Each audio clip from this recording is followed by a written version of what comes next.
positif itu ke depan gitu, itu selalu menggunakan tanda positif saja. Kalau dia negatif ya, mengukur yang lalu atau waktu sebelumnya atau position sebelumnya, itu tandanya berubah, minus positif, minus positif, minus lagi, positif lagi, dan seterusnya. Oke. Pada dasarnya konsepnya sama, ya. Laju kecepatan, laju perubahan kecepatan atau percepatan, laju percepatan, dan seterusnya. Nah, kemudian di dalam finite difference ini ada 3 tipe yang biasa kita kenal. Dan saya seingat saya seharusnya kalian juga sudah pernah ya, kayaknya sih metode numerik ya atau aljabar linear ya, tentang ini beda maju, beda mundur, dan selisih pusat. Dasar pemikirannya sih sama ya. Jadi ada 2 titik yang kita pertimbangkan untuk menggambarkan fungsi yang sesungguhnya. Cuman pendekatannya akan jadi beda. Oke, bisa dilihat di sini turunan pertamanya. Ya, di turunan pertama ini maksudnya. Ketika dia maju mundur, sorry. Beda maju, ya beda maju. Itu dia akan dilihat dari nilai fungsi di X plus delta X dikurangi nilai fungsi di X. Artinya apa? Nilai fungsinya di titik ke depannya, di depannya, dikurangi titiknya sekarang. Itu kenapa namanya beda maju ya. Bagi delta X sama lah ya. Oke. Beda mundur, kebalikannya. Yang dilihat, ini sama ya, ini sama-sama turunan pertama fungsi X ya. Tapi yang diperhitungkan jadi beda. Jadi yang dilihat adalah fungsi yang kondisi titik sekarang yang diketahui dan kondisi di belakangnya. Fx min delta X. Pembaginya masih sama. Oke. Kemudian ada selisih pusat. Nah, ini dia beda maju dikurangi beda mundur sebenarnya gitu. Nah, cuman karena dia 2 kali, maksudnya ada lompatan ke depan dan ke belakang, delta X-nya pun 2 kan. Itu masing-masing delta X nih.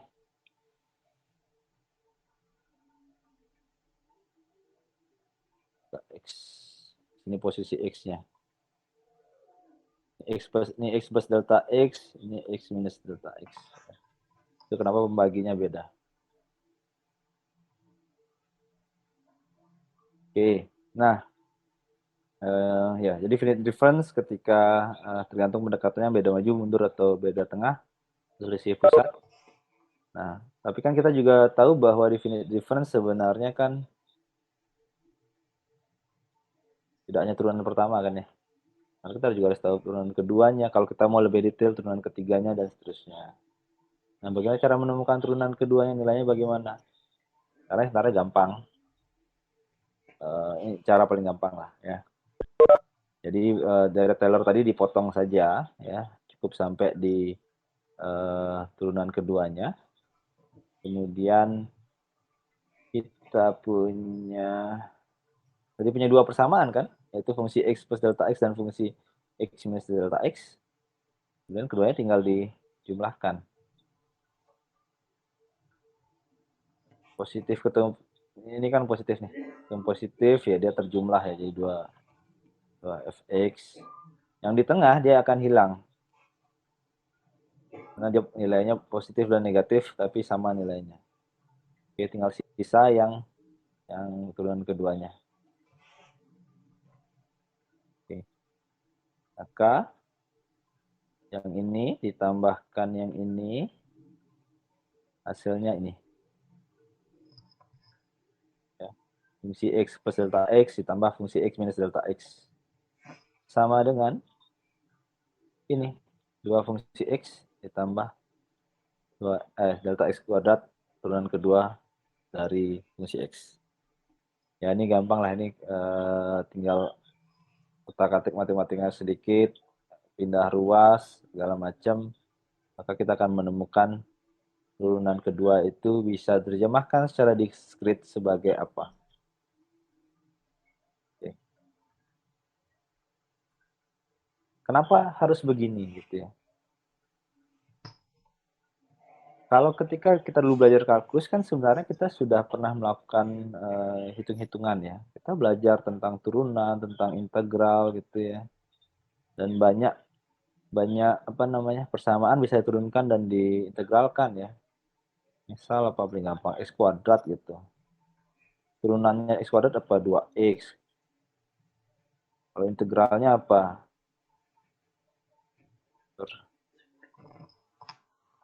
Per 3 x pangkat 3 ya. Dan seterusnya gitu ya.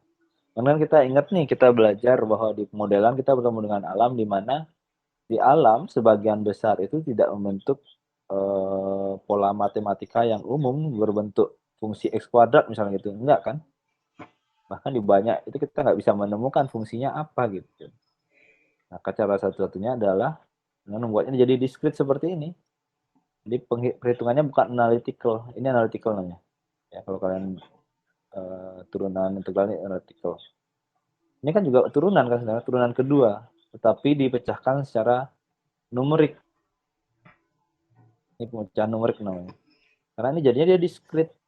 Jadi kalian tahu angka berapa sih fungsi nilai x plus delta x, terus berapa sih nilai x minus delta x, dan seterusnya. Jadi kan tahu informasi itu kalian tahu lagi.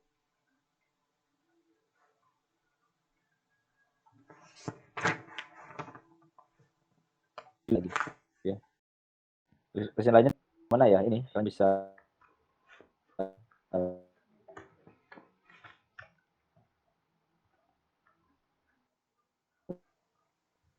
masih panjang.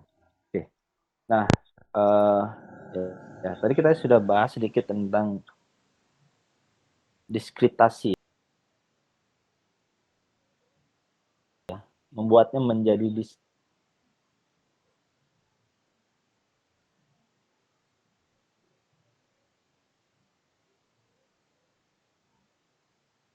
setiap spesial. Ya, tapi sekali lagi kita manusia dan juga komputer tidak mampu untuk bisa membuat semuanya kontinu seperti itu. Persamaannya kita nggak tahu.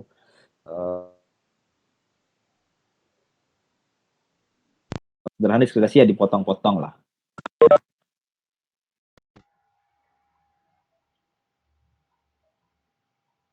Jadi mulai numerik membutuhkan grid yang menggambarkan daerah yang ditinjau bila kita akan menghitung nilai turunan X pertama dan kedua. Maka dengan grid dan notasi berikutnya. Nah, jadi gini, ini anggap ini ada lautan nih. Gitu. Oke, danau lah, tutup gini ya. Ya, apapun, danau lah atau apapun. Ini kan bentuknya tidak beraturan. Ya. Kita di komputer akan bingung untuk bisa membaca ketika bentuknya seperti ini gitu. Maka kita harus melakukan pemotongan-potongan. Jadi sebenarnya bukan memotong beneran, tapi memberikan bentuk-bentuk areal yang sama atau yang memenuhi suatu perhitungan tertentu. Nah, yang paling gampang emang membentuk grid yang sama secara ukuran, bentuk dan segala macam seperti ini. Jadi paling gampang ya udah kita buat grid dengan ukuran tertentu, kotaknya, kotak daerahnya, ya. Dan potongnya berapa nih 1 meter kali 1 meter misalnya. Ya sudah semua 1 meter kali 1 meter. Oke.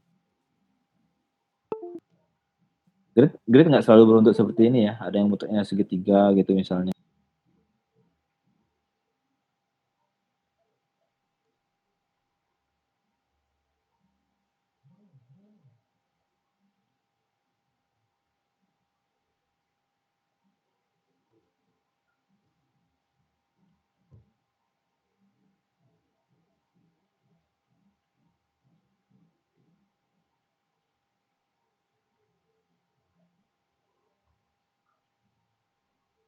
Iya, DXDY itu kita bisa bilang sama, artinya maknanya dengan delta ya. Cuman DXDY itu artinya ukurannya kecil sekali. Dekati limitnya gitu. Ya. Jadi kita gampang ketika ini disederhanakan ukurannya sama gitu ya, arealnya jelas, batasnya tidak melengkung-lengkung begini gitu. Kita sulit untuk bisa dapat informasinya gitu. Terus kita juga punya sumbu untuk membantu mudahkan kita memahami itu perubahannya dalam arah yang mana gitu. Kalau nggak ini kan kita jadi bingung kan, arah mana sih perubahannya. Oke. Nah, dengan informasi tadi kita bisa di script tadi kita bisa menggunakan persamaan turunan kedua kita tadi, tergantung sekarang fungsi kita berubah terhadap apa nih. Di atasnya berubah terhadap sumbu X-nya saja. Sedangkan yang di bawah adalah sumbu X dan Y. Nah, kalau diperhatikan polanya hampir sama, hampir serupa. Ya. Yang bedakan ada di mana sih? Yang bedakan ada di sini. Titiknya sini. Dengan di sini ya. Ini akan menuju pada nilai yang sama itu ketika kita masih pada sumbu Y yang sama. Tapi ketika dia bergeser dalam Y yang berbeda, tentu nih Y juga berubah jadi Y plus 1 misalnya.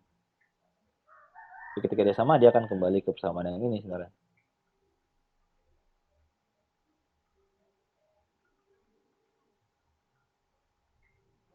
Oke.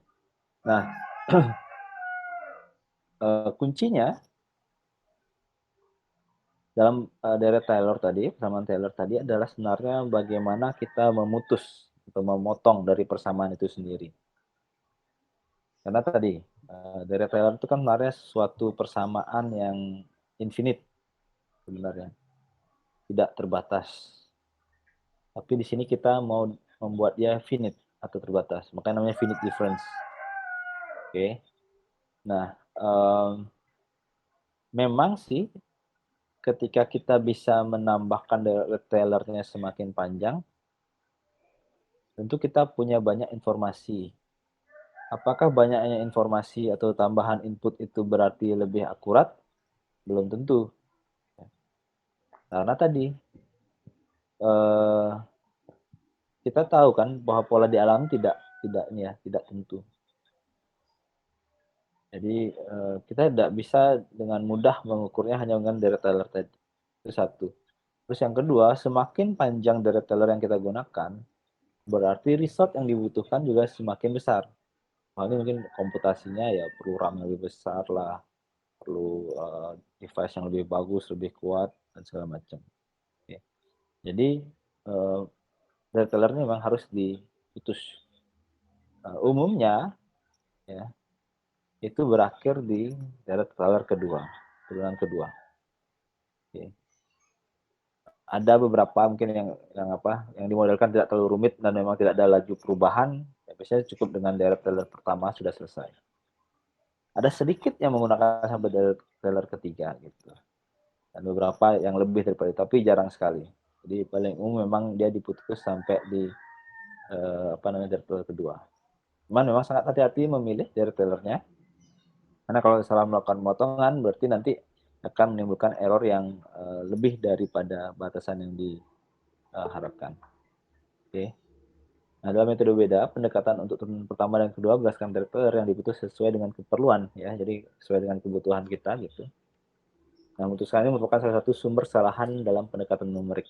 Jadi dari sejak awal kita modelkan numerik itu kita sudah memastikan bahwa sebenarnya kita pasti akan melakukan kesalahan. Karena memang tidak akan pernah pas akurat nilainya di nilai sesungguhnya.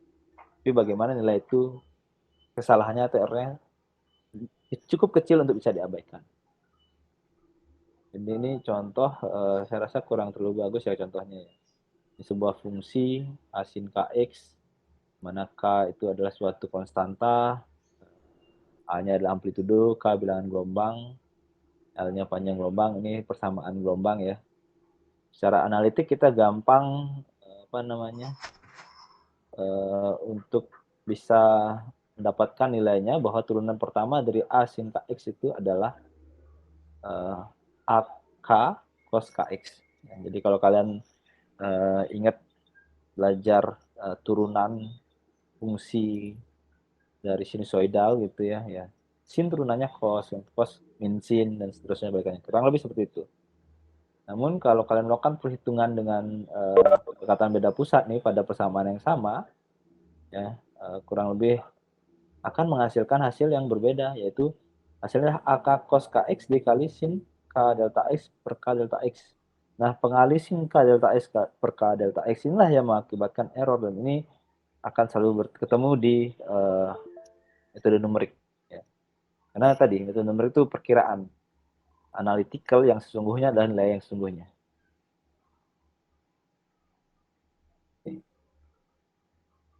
Nah, kita lanjut. Sebentar, saya perlu minum sedikit.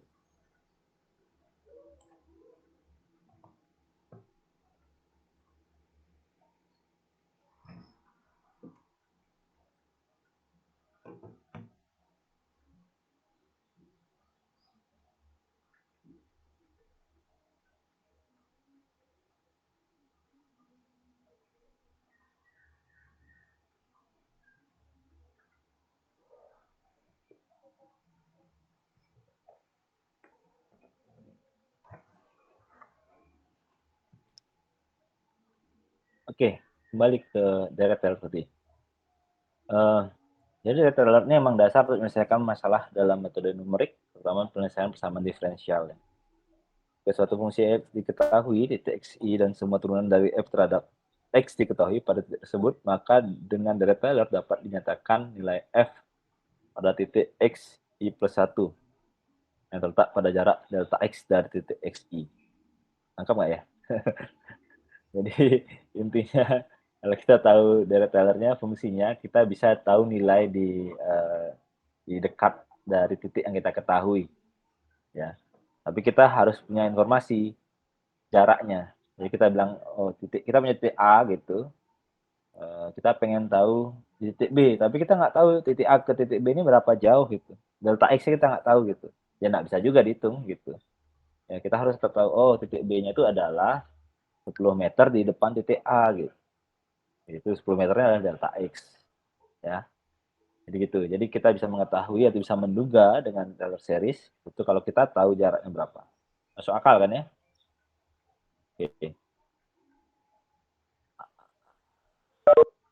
Oke. Nah, ini ini serupa bersama yang tadi ya, yang kalian lihat dari Taylor tadi sebenarnya ya. Jadi turunan pertama dan seterusnya. Nah, gambar ini cukup menarik untuk menggambarkan bagaimana kesalahan itu terjadi gitu ya, atau ketidaktepatan itu terjadi gitu. Jadi anggaplah ini ada suatu persamaan ya, yang ya persamaan kemudian membentuk suatu garis. Ini yang garisnya tebal sekali hitamnya, ini adalah nilai sesungguhnya, true value ya, sama sesungguhnya. Oke. Bentuknya melengkung seperti itu dan bisa didekat, merupakan suatu persamaan yang sangat mudah lah sebenarnya ya, karena lengkungannya cukup smooth gitu. Oke. Nah, ketika kita berusaha mendekati dengan direct tailor. Direct tailornya ada beberapa ya. Pertama kita coba dengan zero order atau tingkat pertama. Zero order artinya apa? Zero order artinya direct tailornya kalian potong di sini ya. Jadi nilai fxi-nya itu sama dengan nilai nilai fxi plus satunya di posisi berikutnya itu sama dengan nilai fxi-nya gitu. Ini sudah tidak dipakai. Apa yang terjadi? Yang terjadi adalah ini persamaan sesungguhnya. Yang terjadi, kita dekati dia dengan sebuah garis lurus dengan suatu kemiringan tertentu. Ketika posisinya masih di sini mungkin ya errornya nggak terlalu berasa ya.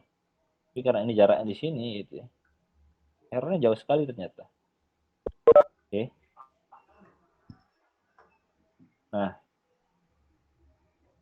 kemudian yang berikutnya kita, oh ternyata zero order atau tingkat pertama ya tidak bisa mendekati. Ya karena sebenarnya masuk akal ketika lihat pertama juga kita tahu bentuknya ini melengkung. Jadi mau dengan zero order itu pasti dia lurus ya. Pasti nggak akan kena kan gitu ya. Oke, berarti kita harus ada di tingkat berikutnya. Yaitu kita first order nih. Sama. First order berarti persamaan Taylornya kita potong nih di sini. Ya.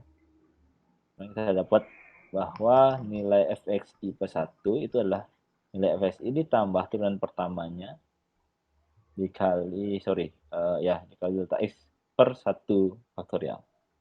Jadi sebenarnya yang berikutnya dia sebenarnya masih lurus juga, cuman lurus tapi dia punya kemiringan tertentu gitu. Ternyata ini errornya juga masih banyak. Oke.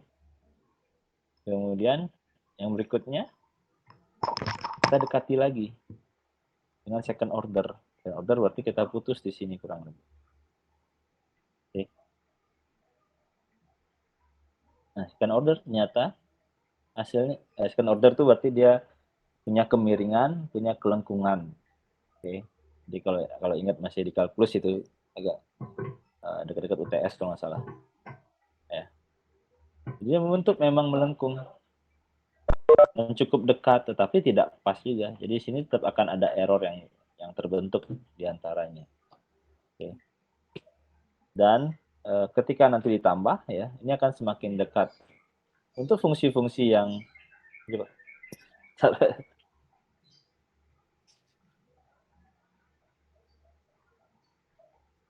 Untuk fungsi-fungsi yang yang mulus seperti ini, yang sebenarnya di dunia nyata hampir tidak ada seperti ini, ya semakin tinggi deret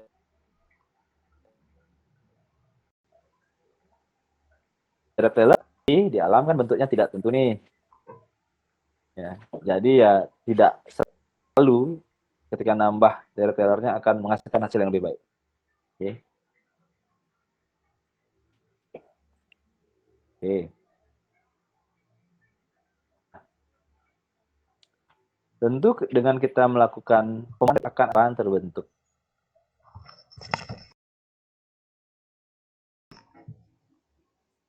Kesalahannya ini kita biasanya kode dengan RN ya, kesalahan pemotongan.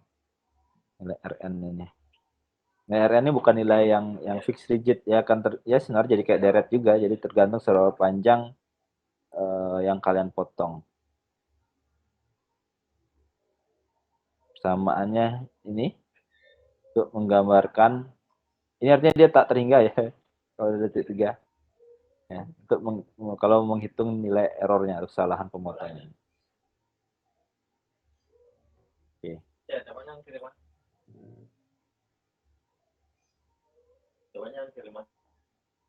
Jadi kesalahan pemotongan atau truncation error ini ya dalam deret Taylor akan memberikan perkiraan suatu fungsi dengan benar jika semua suku dari deret tersebut diperhitungkan.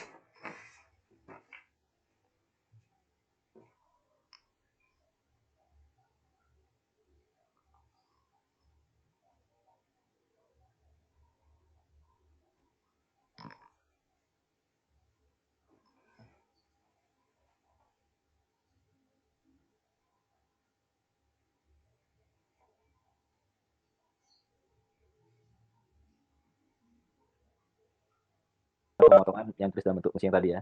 Ini depannya ini penyederhanaan dari persamaan yang tadi ya. Ya karena tidak semua memperhitungkan error gitu ya. Kecuali kalian mau menguji keakuratan itu lain cerita. Ya. Oke. Ya. Idealnya semakin panjang deret yang kalian pakai, RN-nya lebih kecil. Idealnya, tidak selalu.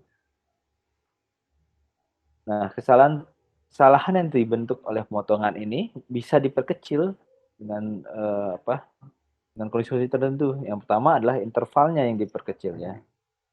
Jadi kita sadar sebenarnya kalau kita menggunakan interval 10 meter, dia akan semakin jauh salahnya. Nih, kalau kita lihat gambar yang tadi deh.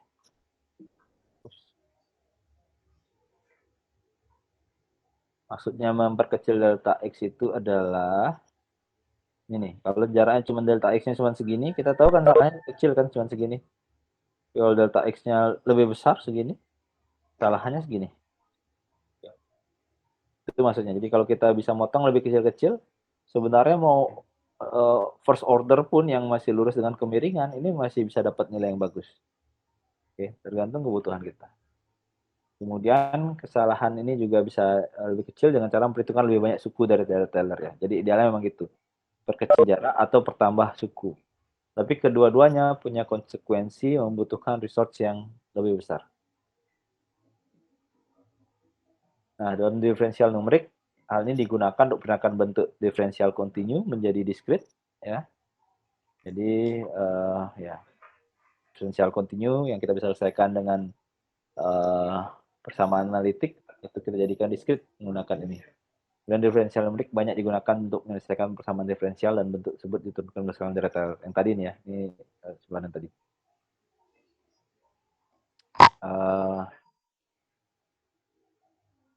Ini prinsipnya sama, kita ulang-ulang sedikit hanya menambahkan notasi biar kalian lebih familiar saja ya dari mana datangnya.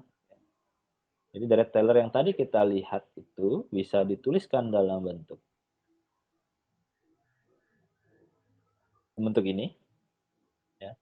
Jadi kalau kita utak-atik persamaannya dalam artian pindah ruas dan segala macam untuk mendapatkan nilai turunan pertama itu ya, kita akan jadi yang ini kan.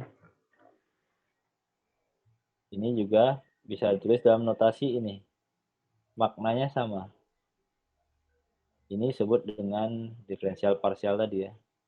Ada do. Terus fungsinya terhadap perubahan X.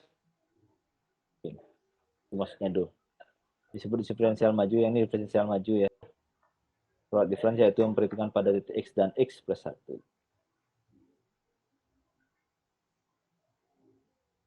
Oke. Ini beda mundurnya.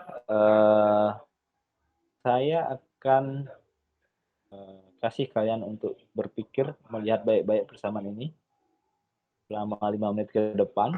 Nanti akan saya tunjuk salah satu dari kalian untuk menceritakan seberapa pun yang kalian pahami tentang persamaan ini.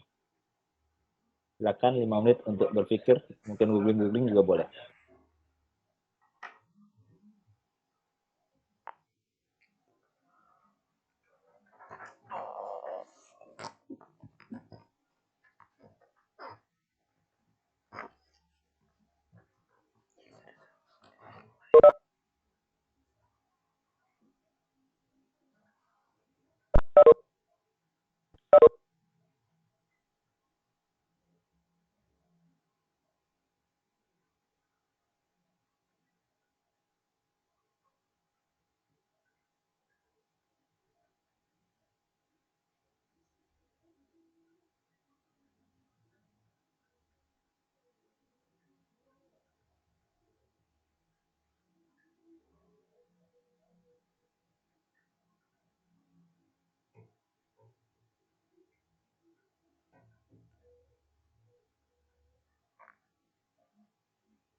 Kalau kita sudah punya fx-nya, kan terusnya, kemudian dan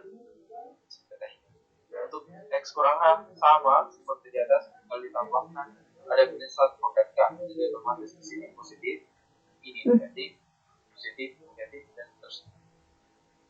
Oke, kita masuk sekarang ke diferensial numerik. Contoh turunan pertama menggunakan beda maju. Jadi kalau turunan pertama menggunakan beda maju, maka dari rumus sebelumnya kita hanya menggunakan x dan x tambah h, namanya juga beda maju di depan. Ini yang berbeda. Sama ya, x. Oke, habis. Selanjutnya error. Ini cara tulisnya adalah. Kedua adalah diferensial numerik dengan pertama mundur. Seperti namanya berarti kita mundur ya. Kita libatkan adalah x dan x kurang a. Bagaimana? Sudah dari x kurang a tambah bingung apa tambah contoh, tadi kan paham? Tadi ada yang mau menceritakan sedikit apapun yang didapatkan? X tambah h ini juga sama ya, x kurang h. Jadi kita misalkan saja, katakan kalau sisanya itu dia. Mau Razilda ada? Ini dianggap sebagai error. Errornya cara tulisnya adalah o delta x. Tapi delta x berpangkat. Sudah mau Razilda?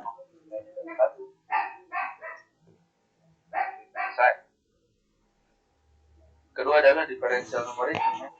Ada? Mundur. Seperti namanya berarti kita mundur ya. Kita libatkan adalah x. Agnesia ada? X kurang a. Dia ngomong kan? Hadir Pak. Agnesia. Oke. Boleh diceritakan. Semampunya aja.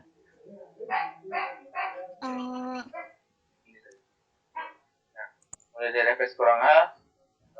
Contoh. Kalau dari yang saya lihat Pak, yang rumus pertama tadi, yang paling atas itu yang fx dikurang 1 itu rumus dari beda mundur yang awal tadi Bapak udah dijelasin pertama kali. Kemudian di bawahnya itu rumus setelah tulisan atau itu kan ada fx dikurang 1. Itu kayak kalau misalnya yang saya dapat tadi Pak, kalau beda mundur itu kalau misalnya diturun fx dikurang f turunan pertama itu dia dikurang, baru kalau misalnya ke turunan kedua dia ditambah, ke turunan yang ketiga lagi dia dikurang. Jadi kalau yang beda mundur itu dia kurang minus positif sama minus gitu Pak. Terus yang di bawahnya lagi yang ketiga itu juga dari lengkap sih itu df per dx itu untuk mencari f turunan pertama dari xi tinggal dipindah ruas aja rumusnya Pak, dari fxi dikurang fx yang sebelumnya xi kurang 1 itu kan ada di kiri, dipindah ke kanan baru dibagi dari delta x. Tapi saya bingung yang di delta x itu Pak. Oke. Cukup? Cukup Pak. Oke. Ya. Terima kasih Agnesia. Ya, jadi ini sama dengan yang tadi ya. Dasarnya kalau kalian nangkep yang beda mundur intinya sama sih ya. Jadi kan kita tahu nih kalau beda mundur yang tadi ya, yang minus itu ya. Prinsipnya sama sih, cuman beda ditanda kan. Oke. Kemudian masuk ke sini itu sebenarnya sama, cuman dia dipotong. Potong di sini. Oke. Yang tak hingga ini dihitung sebagai sebuah error. Ya. Yang dimana kalau kalian mau jabarkan lebih jelas tuh yang Rn tadi tuh. Ya. Tapi ini ada sesuatu, intinya adalah suatu nilai error di sini diakibatkan. Oke. Terus kemudian dia pindah-pindah ruas untuk mengetahui nilai yang ini. Saya ketemuilah samaan ini. Mana ada errornya juga ya. Nah, ini cuman notasi aja. Oke. Itu ya. Oke. Kemudian ini hampir sama aja sih sebenarnya ya. Apabila data yang digunakan untuk memperkirakan diferensial tadi fungsinya lah titik x min 1 itu bisa digunakan selisih terpusat. Ya.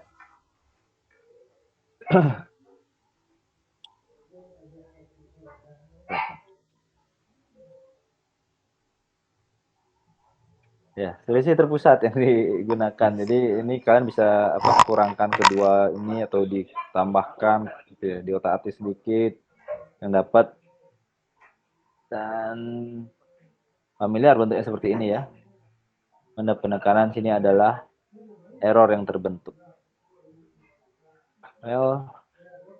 Nah, ini penggambaran tadi tentang beda maju, mundur, dan terpusat.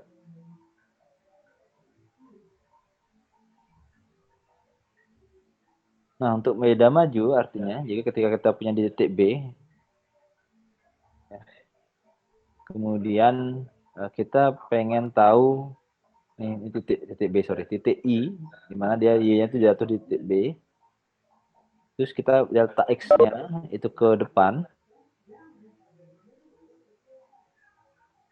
Ya.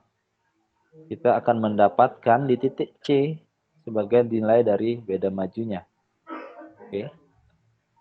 Jadi dia bisa saja mendapatkan nilai yang sama nilai yang tepat sesuai dengan kurvanya. Tapi sebenarnya dia dalam rentang ini ada errornya terbentuk. Oke. Kebalikannya beda mundur itu kita tahu di titik I sama tadi di jatuhnya titik B, delta X-nya ke belakang.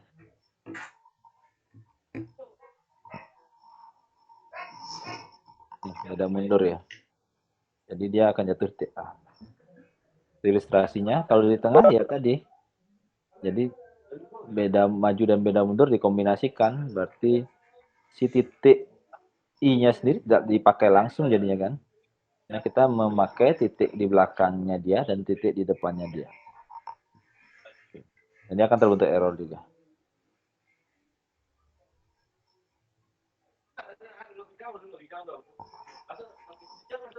Oke. Turunan kedua dari fungsi tadi dapat diperoleh dengan menjumlahkan data error. Ini sama dengan yang tadi ya. Saya rasa nggak bahas. Intinya adalah menurunkan tadi dan hanya memfamiliarkan kalian dengan notasi yang ini. Ya. Jadi ketika turunan kedua itu bentuknya, kalian harus ingat ya bahwa itu bentuknya bukan do f kuadrat ya. Turunan keduanya bukan do f kuadrat per do x kuadrat, tapi adalah do kuadrat f do x kuadrat. Ya. Ini cuman kesepakatan internasional saja bagian cara penulisannya. Ini adalah menggambarkan turunan kedua. Karena kalau kalian tuliskan dia do f kuadrat, berarti fungsinya adalah fungsi kuadrat. Gitu. Diturunkannya turunan pertama. Itu beda definisi. Itu kenapa ditulisnya harus do kuadrat f. Itu artinya turunan kedua. Ya. Kalau yang di bawahnya sih bukan berarti adalah x adalah fungsi x kuadrat, bukan. Karena sebenarnya kan ini bukan per kan sebenarnya. Ini kan fungsi utuh kan penulisan secara utuhnya kan gitu.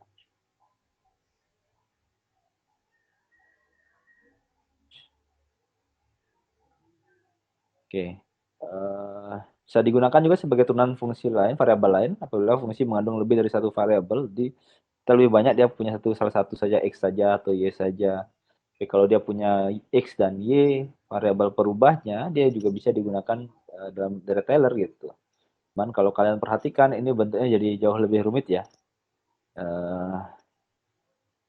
Mana tadi? Ya. Kalau kalian perhatikan, ketika perubahannya terjadi dalam dua arah sekaligus, x dan y, ya, fungsi pertamanya sama ya.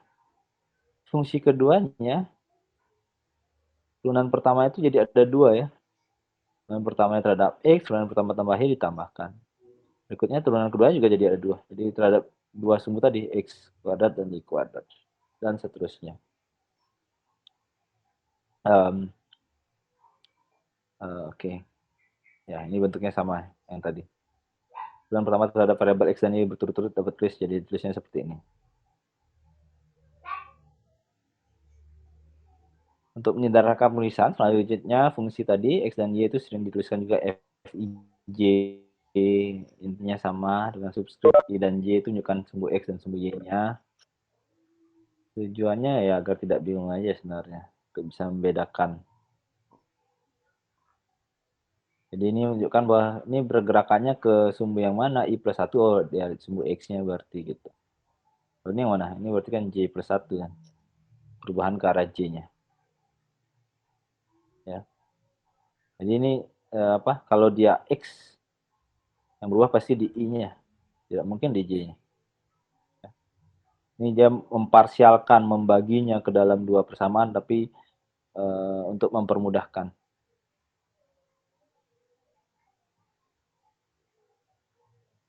Dengan cara sama, turunan kedua terhadap ini juga bisa dihitung. Arah I dan J tetap saja ya, pada intinya meskipun dia perubahan terhadap X dan Y, kedua sumbu, dalam perhitungan dia tetap saja selalu dilakukan terpisah biasanya. X sendiri, Y sendiri gitu. Kenapa? Karena memang cukup rumit untuk menggabungkan keduanya secara sekaligus. Sering jumpai dalam permasalahan di mana suatu fungsi selain tergantung pada ruang juga tergantung pada waktu. Jadi perubahan itu selain terhadap spasial X dan Y juga sering dihitung dalam perubahan waktu. Tapi prinsip kerjanya ya sama lah kurang lebih. Bisa menggunakan grid juga untuk menggambarkan gitu perubahan waktu. Jadi seolah-olah dia 3 dimensi, ada X, ada Y, ada T gitu. Tapi T-nya fungsinya beda, dan bedanya sebenarnya adalah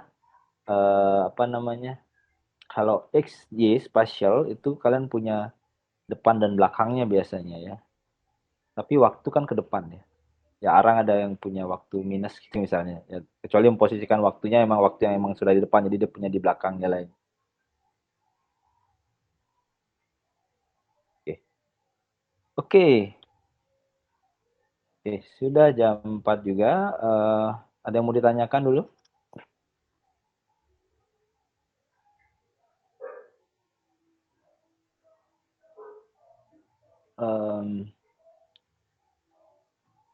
Sebenarnya kuliah model ini lanjutan dari metode numerik, kalkulus, dan algebra linear ya. Jadi kalau kalian cukup nangkep di kuliah-kuliah sebelumnya, magnum,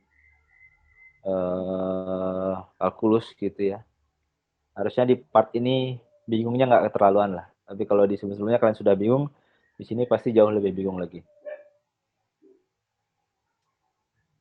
Tidak ada? 3, 2, 1. Oke. Tidak ada ya? Oh saya, klien, ada apa klien? Silakan.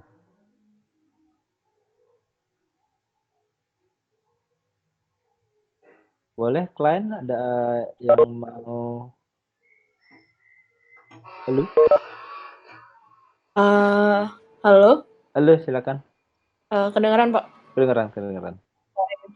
Pak, ini kan dari tadi kita ngomongin konsep hitung-hitungannya Pak. Tapi saya masih ngerasa susah aja untuk ngevisualisasiin ke depannya perhitungan ini tuh kira-kira kalau dalam kehidupan, misalnya saya ambil data, kira-kira data apa yang memerlukan saya untuk pakai perhitungan ini gitu. Oke.